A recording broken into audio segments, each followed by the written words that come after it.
The typical impacts that you see with productivity, and the couple points where we actually have some good tangible touch points here, most customers are seeing a 30-40% increase in their capacity and what they can actually produce at the end of the day. And that's their most important metric that they're tracking. Is if I started with manual operation, we're making 500 parts in a day, and I can translate this into 700 parts in a day.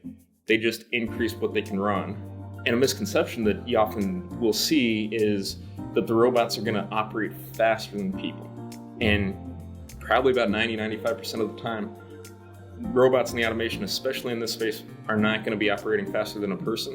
You're getting more of a continuous throughput throughout the day.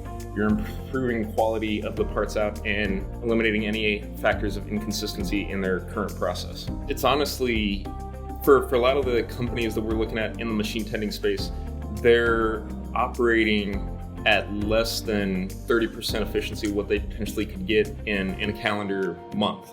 So adding in an automated cell, it opens their eyes and it opens options where they can potentially get to a point where they are running lights out. Maybe they can run half a shift, maybe a full shift, without having to have an operator come back and check on this machine, set up new tools, set up new parts, and that ultimately increases the throughput. They can add production volume without having to add headcount.